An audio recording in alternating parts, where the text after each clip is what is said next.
Hello, everyone. So, episode 2 of The Last of Us, Neil Druckmann's directorial debut.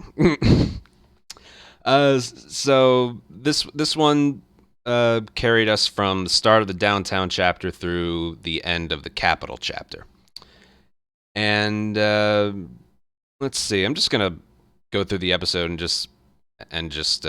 try and give you my thoughts on it. Again, reviewing TV shows is not my forte, and I'm not as comfortable making pre-recorded videos as I am talking live in front of an audience. But I'll do my best.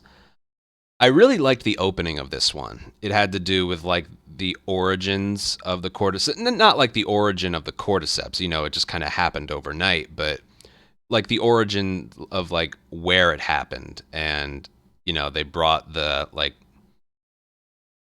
best at what they do who studies these kinds of things to like test a sample, look at a body, and then she's like struck in fear at the realization of what's happening. And it's like they just like she examines the body, sees the tendrils, she's like, oh shit, walks out. And she's like, it wouldn't be bad if it was only one person, but then it's like the place this originated, how many were there? Only 3 or 4, but there were like 14 people in the building. And then she's like, oh, that's it, game over. And just the realization, and then just like bomb this entire city and everyone in it. And it's like, I don't know, I really, really liked that scene. It was scary. And which also provides more context when you, in the game, enter the downtown chapter. And Ellie and Tess are talking about, so what happened here? They bombed the hell out of the city, hoping to clear out as much of the infected as they could, or something like that. And they even talk about that in part 2 when you enter Seattle. That was like where they first got the idea. So I thought that was really, really well done. And then when they jump back to Joel and Tess and Ellie, I like how Joel and Tess probably didn't sleep the entire night because they were just looking at her, just looking for any reason to put her down after they found out she was infected. And yeah, I feel like Ellie shined in this episode, just acting like a kid. I feel like because this was the downtown chapter, I don't think they cut through a leaned over building, but they did cut through a worn down building on their way to the Capitol. Pretty much the same thing. You got to get to the Capitol, but it's blocked off from all the rubble and the debris, so you got to cut through a worn out building. It's pretty much the same thing. But the way Ellie acts in the hotel in Pittsburgh is kind of how she was acting in the downtown chapter. I'm just going to refer to it as that. Even like, oh, yes, you can take my luggage upstairs. You're a weird kid. You're a weird kid. That's a hotel dialogue, but then they were using it in the downtown chapter. I thought that was fine. If I were to list off one tiny complaint, again, very tiny complaint, because it was a good episode, it would be that I feel like Joel and Ellie aren't as like they don't have as much hatred towards each other as they do in the game. Like the reason the whole turnaround, like by the end of the game, they're inseparable. But it made it that much better because Joel wanted absolutely nothing to do with her when he first got her, and like even just on their way to the Capitol, let alone after the Capitol.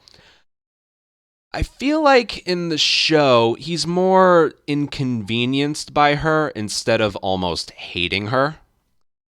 I may be looking at it wrong, but their turnaround might not feel so as impactful.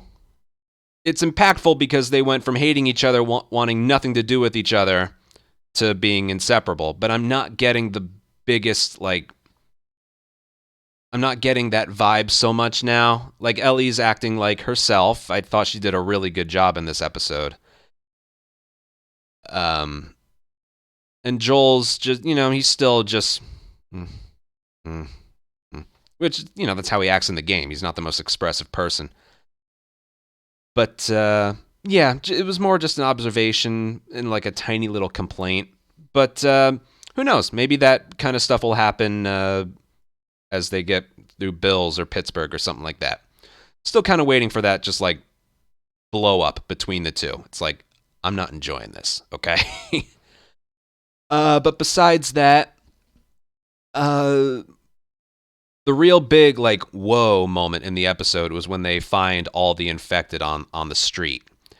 And they can observe from the top, it's like they're all connected. And this, they did a really good job just showing how the infection works in this game. That's a little different compared to the game, and it makes sense for television. In the game, there are things in a 10-year-old game. There's some things you just don't really have to explain. The infected know that, like, the other infected, you don't hurt them, and like they're one of our own and stuff like that. But I feel like for a TV show, you would have to explain it better, and you can't just base it on video game logic that they don't attack each other, you know?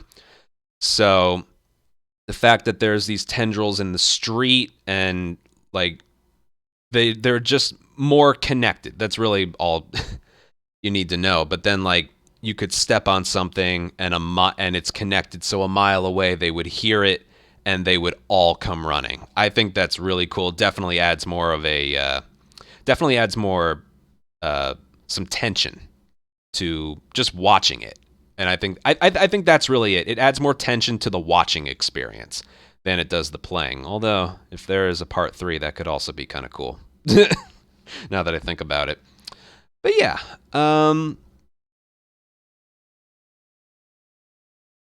what else happens? I thought it was a little bit slow in the middle. Like I liked the beginning, and then like the very beginning in the like with the Indonesia scenes.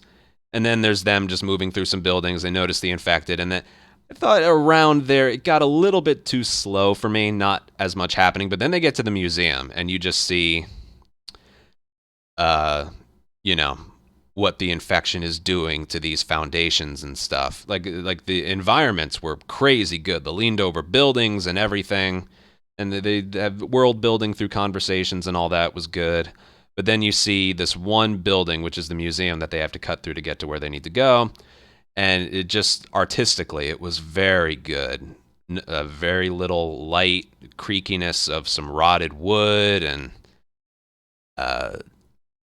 just the cordyceps growing everywhere and devouring everything. I thought it was really, really cool.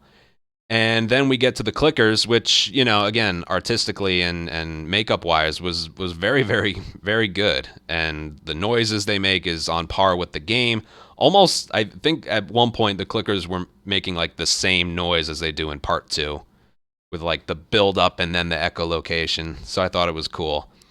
The fight they had, it was very on par health-wise, like clicker health-wise with the game. It's like, he headshot him. Headshot's not enough to kill. Headshot's not enough to kill a clicker. You got to headshot it twice, you know?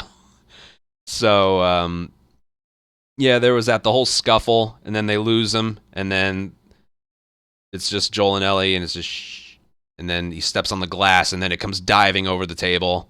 Just the whole thing was very well done, and it just shows you that the threat that they pose. I thought it was cool. And by the way, I want to mention this. Joel had an assault rifle the whole time, and the whole episode, I was just like, what I would give for Joel to have an assault rifle for downtown in the game. We could do a lot with that. But whatever, he decided not to take in the game. He decided not to take the assault rifle. It's whatever. I'll get over it. No, I won't. But whatever. But yeah. And then Ellie gets bitten off screen, I think. And I was wondering, like, what exactly was the point of her getting bitten again? Obviously, if you watched the game, you knew that Tess got bitten somewhere in that scuffle. Just real quick. But then it's like Ellie got bit. That's not in the game. So I'm like, why? What's the point of that? What was the point of that? And then I actually really like what they did with that in the Capitol. When Tess shows her bite, when she goes over to Ellie and like rolls up her sleeve, it's not showing the initial bite. It's showing the bite that happened like an hour ago in comparison. And I think that was actually very clever. I thought that was very, very clever.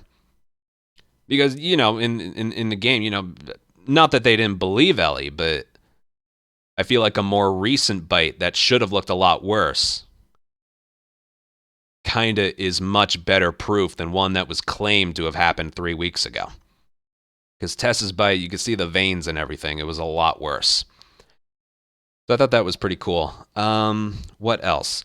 I loved the top of the museum. It was an exact recreation. And I noticed they're doing that. Same music, same camera angle, same dialogue pretty much, and then Joel looking at the watch and all. I love the fact that they are like once per episode, not for like an extended length of time, but they are recreating shot for shot, like apart from the game. And I love that they're doing that because it was so well done. Probably one of my favorite parts of the episode, I guess. Yeah, what can I say? I liked it. And then when they get to the Capitol, the big difference with the whole Capitol scene was in the game, it's soldiers that show up and take out Tess and then try and hunt down Joel and Ellie. In the show, it's infected. And I actually liked this change because in the game, I imagine it was more of a conflict between the Fireflies and the military than it was them hunting down Joel and Ellie. But soldiers are never really in the game after you leave the Capitol. So once Joel and Ellie make it out of the QZ, there's really no reason for soldiers to show up again. So I feel like switching it to infected being the threat in the Capitol helped with the world building. I think it did, and it also got to show you how that works with the connections and all that, because one of the deceased was recent. So then someone did something. Again, I'm only going off of memory. I can't rewatch it because only my mom has HBO. Someone stepped on something or moved something, and then the big horde of infected that they were looking at before heard it from a mile away or a couple miles away, and then they all started running.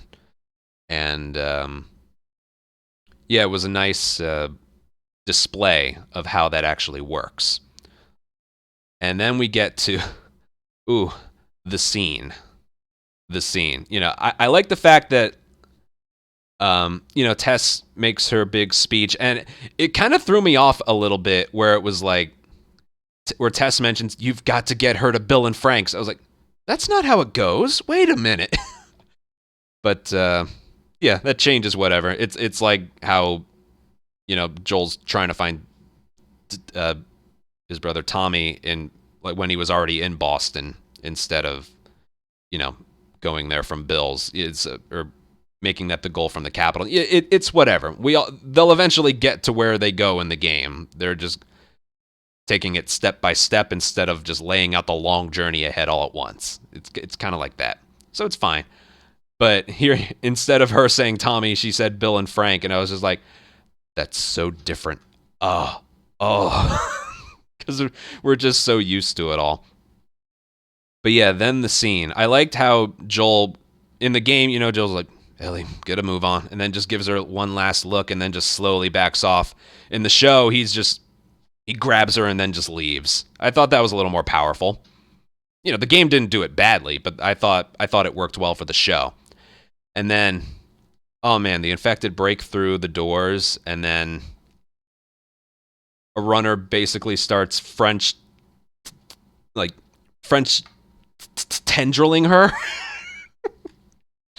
And when I first saw it, I was like, what is this? This is weird. Why isn't the runner acting like a runner and attacking her and eating her? But then, again, with the thing with the infected can recognize other infected, it didn't hit me till later. It's like, oh, the infected, that runner probably knew she was infected. And I'm guessing that scene was just the runner speeding up the process, maybe? Of course, it's cool that the lighter goes off at the last second and blows everyone up. I don't really have complaints about that, but I can even just think about it now. That was disgusting. And she probably just kept quiet and let it happen because what's the point of just yelling and trying to take out as many as she could? What's the point? You know, probably would have been more painful, and that uncomfortableness probably only lasted a few seconds, but like, oh, that was creepy. That legitimately creeped me out in like a good viewing experience way, like, ugh.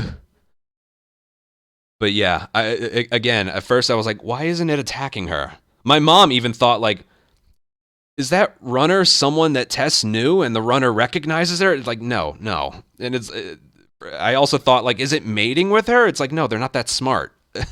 He probably recognized she was infected and then just did that to speed up the process because it's not the humans controlling them anymore, it's the cordyceps. So that's what I think. If I'm wrong or you think I'm wrong, let me know. But yeah, either way, I was I'm not going to be able to eat noodles for a while.